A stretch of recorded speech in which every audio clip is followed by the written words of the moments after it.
السلام علیکم کلاس 3 اسلامیت کے لیکچر نمبر 3 کے ساتھ میں ناظرین آپ کے ساتھ ہوں۔ آپ کو اپنی کتاب سلام نظر آ رہی ہے، اس کتاب کو اپنے سامنے رکھیے۔ اور فرائیڈے والے روز کی کلاس میں نے سبق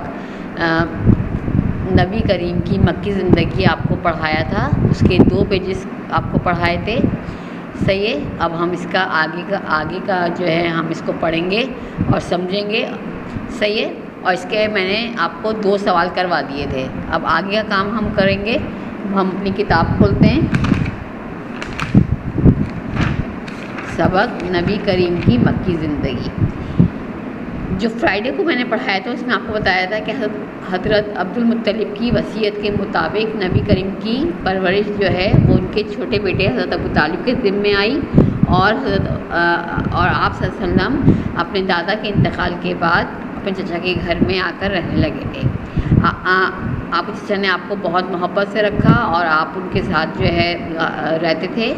آپ صلی اللہ علیہ وسلم نے جب آپ 12 سال کی عمر کے ہوئے تو آپ اپنے چچا کے ساتھ، کیونکہ آپ کے چچا تاجر تھے اور مکے سے تجارتی سامان لے کر یمن، شام وغیرہ جاتے تھے، تو اسی طریقے سے جب آپ 12 سال کی عمر کے تھے تو آپ حضرت ابو طالب کے ساتھ شام کے سفر پر گئے، جہاں پر ایک تجارتی قافلہ کے ساتھ اپنا کچھ سامان لے کر گئے۔ بلکہ شام میں ایک بصرہ نامی ایک مقام ہے، جب وہاں پر قافلہ پہنچا تو وہاں پر ایک گرجا گھر تھا، اس کا راہب، عیسائی راہب بحیرہ نے آپ صلی اللہ علیہ وسلم کو دیکھ کر پہچان لیا اور حضرت ابو طالب کو بلا کر کہا کہ تمہارا یہ بھتیجا آخری نبی ہے، اور اس کے اندر تمام نشانیاں موجود ہیں جو آخری نبی کے متعلق توریت اور زبور میں، توریت اور انجیل میں لکھی ہوئی ہیں، اور اس کو جو ہے تم یہودیوں کے ملک میں مت لے کے جانا، ورنہ وہ اس کو پہچان کر کہیں کوئی نقصان نہ پہنچائیں، قتل نہ کر دیں۔ راہب کی باتیں سن کر حضرت ابو طالب اپنا سامان تجارت بصرہ میں ہی فروخت کر کے واپس مکے آ گئے۔ پھر کیا ہوتا ہے، حلف الفضول آپ کو بتایا تھا کہ یمن سے ایک تاجر اپنا سامان لے کر مکہ آیا، یہاں پر اس کا سامان کیا ہو گیا، چوری ہو گیا، اور تو اس نے کیا کیا، اس نے مکے والوں کو برا بھلا کہنا شروع کر دیا اور ان پر ایک نظم لکھی جو وہ ہر جگہ پڑھتا رہتا تھا۔ حضرت محمد صلی اللہ علیہ وسلم کے چچا حضرت زبیر نے یہ نظم سنی تو انہیں بہت شرم آئی۔ انہوں نے مکے کے معزز لوگوں کو، قبیلے کے سرداروں کو جمع کیا اور ایک معاہدہ کیا کہ معاہدے میں شریک جو بھی شخص ہوگا وہ مظلوم کی حمایت کرے گا اور ظالم کو مکے میں نہیں رہنے دیا جائے گا۔ یہ معاہدہ حلف الفضول کہلایا، اور حضرت محمد صلی اللہ علیہ وسلم اس میں پیش تھے۔ آپ نے مظلوموں، بے گناہوں اور معصوم لوگوں کی حق کے لیے بہت کوشش کی۔ آپ صلی اللہ علیہ وسلم جو ہے ہر فریاد لانے والے کی مدد کے لیے اٹھ کھڑے ہوتے تھے۔ اعلان نبوت کے بعد آپ فرمایا کرتے تھے کہ اس معاہدے کے بدلے میں اگر مجھے کوئی سرخ اونٹ بھی دیتا تو میں نہ لیتا اور اس معاہدے پر عمل کرتا، اور اب بھی اس طرح کے معاہدے کے لیے میں حاضر ہوں۔ اس کے بعد تجارت کا آغاز، آپ صلی اللہ علیہ وسلم جوان جب ہوئے تو آپ نے بھی اپنے چچا کی طرح تجارت کو اپنا پیشہ بنایا، اور آپ اپنے چچا کے ساتھ جو ہے تجارت کرتے تھے۔ آپ نے کئی بار تجارتی قافلوں کے ساتھ یمن، شام اور عراق کی طرف گئے اور بہت منافع کمایا۔ آپ نے کبھی کسی چیز کی تجارت نہیں کی، بلکہ جس چیز کی ضرورت مکے میں ہوتی وہ خرید لاتے، اور جن چیزوں کی دوسرے علاقوں میں ضرورت ہوتی تھی وہ اپنے سامان میں لے جاتے تھے۔ دوران تجارت لوگوں نے آپ کی دیانتداری اور اچھے طریقے سے مالی معاملات طے کرنے کی عادت کو دیکھا، اور لوگ آپ سے لین دین کر کے خوش ہونے لگے، اور انہوں نے آپ کو صادق اور امین، سچ بولنے والا، اچھے اخلاق کردار کا مالک اور اچھے طریقے سے معاملات طے کرنے والا پایا۔ یہی وجہ تھی کہ اعلان نبوت سے قبل ہی لوگ آپ کو آمین اور صادق کے نام سے پکارنے لگے، صحیح ہے۔ یہ یہاں تک میں نے آپ کو فرائیڈے کی کلاس میں بتایا تھا۔ اب آگے ہم پڑھیں گے حضرت خدیجہ رضی اللہ تعالیٰ عنہ سے نکاح۔ آپ صلی اللہ علیہ وسلم نے بی بی خدیجہ سے اپنا نکاح کیسے کیا، اس کا کیا واقعہ تھا، یہ اب ہم اسے پڑھیں گے۔ ہمارے نبی صلی اللہ علیہ وآلہ وسلم اپنی امانت اور صداقت کی وجہ سے مشہور تھے۔ آپ کی ایمانداری اور نیک مزاجی کو دیکھتے ہوئے مکے کی امیر ترین خاتون حضرت خدیجہ نے حضور اکرم سے درخواست کی کہ وہ ان کی تجارتی کاموں کو سنبھالنے میں ان کی مدد کریں۔ حضور نے یہ درخواست قبول کر لی اور حضرت ختیجہ کے لیے کام شروع کر دیا۔ دیکھتے ہی دیکھتے حضرت ختیجہ کی تجارت خوب پھیلی اور ساتھ کام کرنے والے سب لوگ ہمارے نبی کو بہت پسند کرنے لگے۔ حضرت ختیجہ بھی آپ کے کام کو پسند فرماتی ہیں اور آپ پر بھروسہ کرتی ہیں۔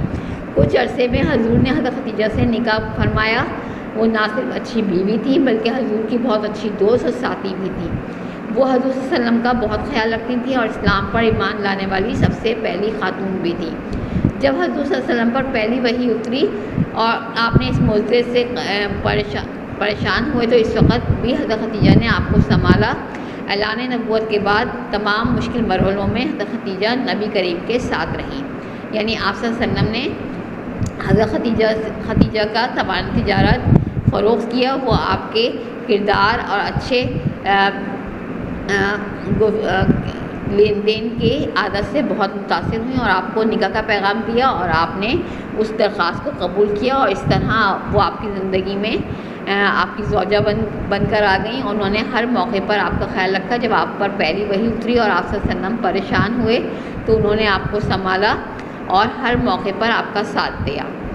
پھر ہے معاملوں کی سمجھ۔ حضرت محمد صلی اللہ علیہ وسلم کے دادا حضرت عبدالمطلب آپ کو حضرت عبدالمطلب آپ کو زیادہ وقت اپنے ساتھ رکھتے تھے، جس کی وجہ سے آپ کو بچپن میں معاملات کو سمجھنے کی تربیت ملی، اور وہ بہت سمجھدار اور حضرت صلی اللہ علیہ وسلم میں وہ سمجھ اور شعور تھا کہ مسئلے کو فوراً سمجھ کر اس کا حل نکال لیتے تھے۔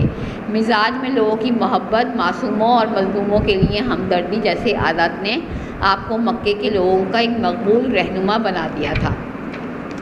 پھر ہے حجر اسود کی تنصیب اور حضور صلی اللہ علیہ وسلم کا انصاف۔ ایک بار خانہ کعبہ کی تعمیر اور مرمت کا کام جاری تھا۔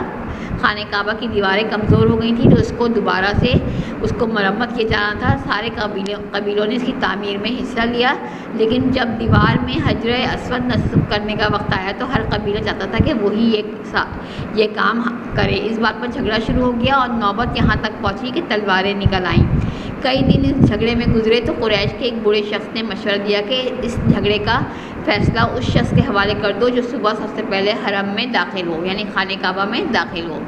اللہ کا کرنا ایسا ہوا کہ اگلے دن جو شخص سب سے پہلے حرم میں داخل ہوا وہ نبی کریم صلی اللہ علیہ وآلہ وسلم تھے۔ انہیں دیکھ کر وہاں سب لوگ بہت خوش ہوئے اور کہا کہ بے شک آپ آمین ہیں اور آپ جو فیصلہ کریں گے ہم اس پر راضی ہیں۔ جب یہ معاملہ آپ تک لایا گیا تو آپ نے زمین پر ایک چادر بچھا کر حجر اسود اس کے بیچ میں رکھ دیا اور ہر قبیلے کے سردار کو بلا کر کہا کہ وہ چادر کا کونا اٹھائے اور حجر اسود کو دیوار تک لے جائے جہاں حجر اسود نصب کرنا ہے، یعنی لگانا ہے۔ پھر وہاں آپ نے حجر اسود چادر پر سے اٹھا کر خانہ کعبہ کی دیوار میں لگا دیا، نصب کر دیا۔ اس طرح خانہ کعبہ کی تعمیر پھر شروع ہو گئی جو رک گئی تھی، اور حضور صلی اللہ علیہ وسلم کی عمر اس وقت 35 سال تھی۔ آپ نے اپنی فہم و فراست سے ایک بڑے جھگڑے کو ہونے سے بچا لیا۔ اب صفحہ پلٹیں گے۔ سچائی کی تلاش۔ مکے میں حضرت محمد صلی اللہ علیہ وسلم کی عزت اور احترام تھا اور لوگ آپ کو امین اور صادق کے نام سے پکارتے تھے۔ امین کہتے ہیں جو لوگوں کی امانتوں کو ویسے ہی جو ہے ان کو واپس کرے وہ امین ہوتا ہے، اور صادق کہتے ہیں سچ بولنے والے کو۔ آپ صلی اللہ علیہ وسلم اکثر تنہا بیٹھ کر لوگوں کے مسائل کے متعلق سوچتے۔ اہل مکہ کی بت پرستی، پست اخلاقی اور لڑائی جھگڑے انہیں پسند نہ تھے۔ آپ نے لوگوں سے دور صحراؤں اور غاروں میں جا کر اللہ تعالیٰ کی عبادت میں مشغول رہتے۔ رات کی تنہائی، اندھیرا اور خاموشی حضور کے سوچنے کے وقت کے بہترین ساتھی تھے، اور اکثر حضرت محمد صلی اللہ علیہ وسلم غار حرا میں جا کر عبادت فرماتے۔ آپ کئی دن کا کھانا اور پانی لے کر غار حرا میں چل جاتے تھے۔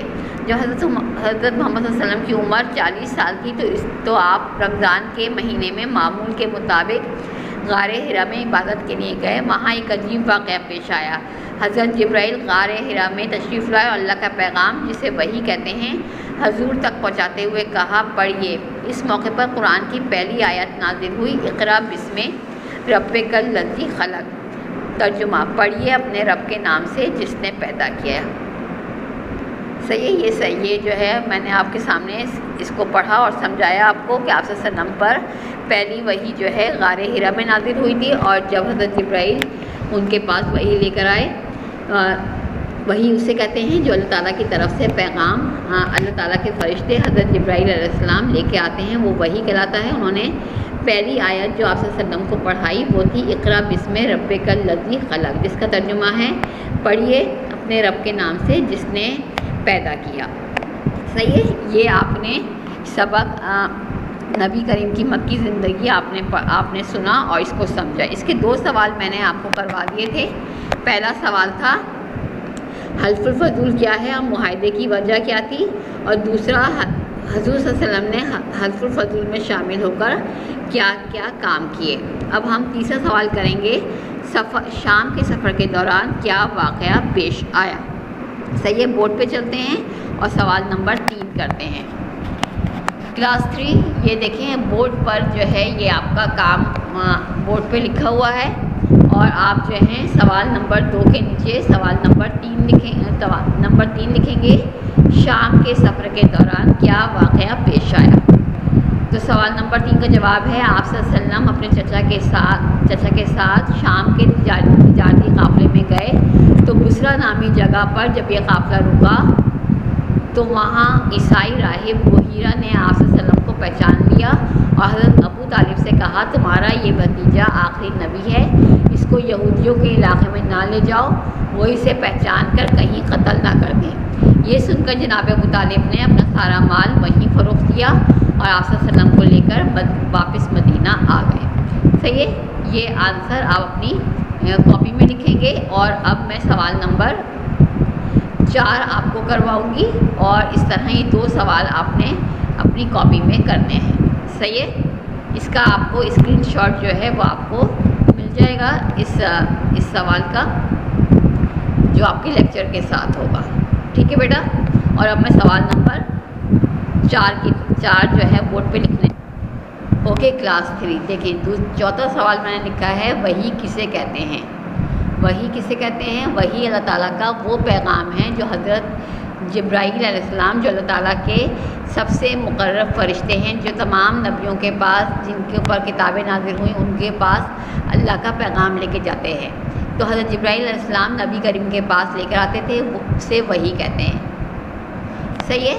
یہ آپ سوال نمبر 3 اور 4 اپنی کاپی میں کریں گے. اور سوال نمبر 5 جو ہے وہ میں کل کی کلاس میں کرواؤں گی. آج کے لیے اتنا کافی ہے. اور آپ نے ہوم ورک جو میں آپ کو دوں گی وہ یہ ہے کہ آپ نے سبق نبی کریم کی مکی زندگی کا صفحہ نمبر 38، 39 اور 40 کی ریڈنگ کرنی ہے. جو میں نے پڑھایا اس کو آپ نے خود اس کی ریڈنگ کرنی ہے. اور یہ دونوں سوال نمبر 3 اور 4 کاپی پر کرنا ہے. ٹھیک ہے بیٹا. بات سمجھ میں آ گئی. یہ سوال آپ کاپی میں کریں گے اور یہ دونوں سوال جو ہیں آپ کی کاپی میں ہونے چاہیے. ڈائری جو ہے وہ مس کے ساتھ آپ کو لیکچر کے نیچے آپ کو لکھی بھی آپ کو مل جائے گی. اور اب آپ کا لیکچر نمبر 3 اسلامیت کا یہاں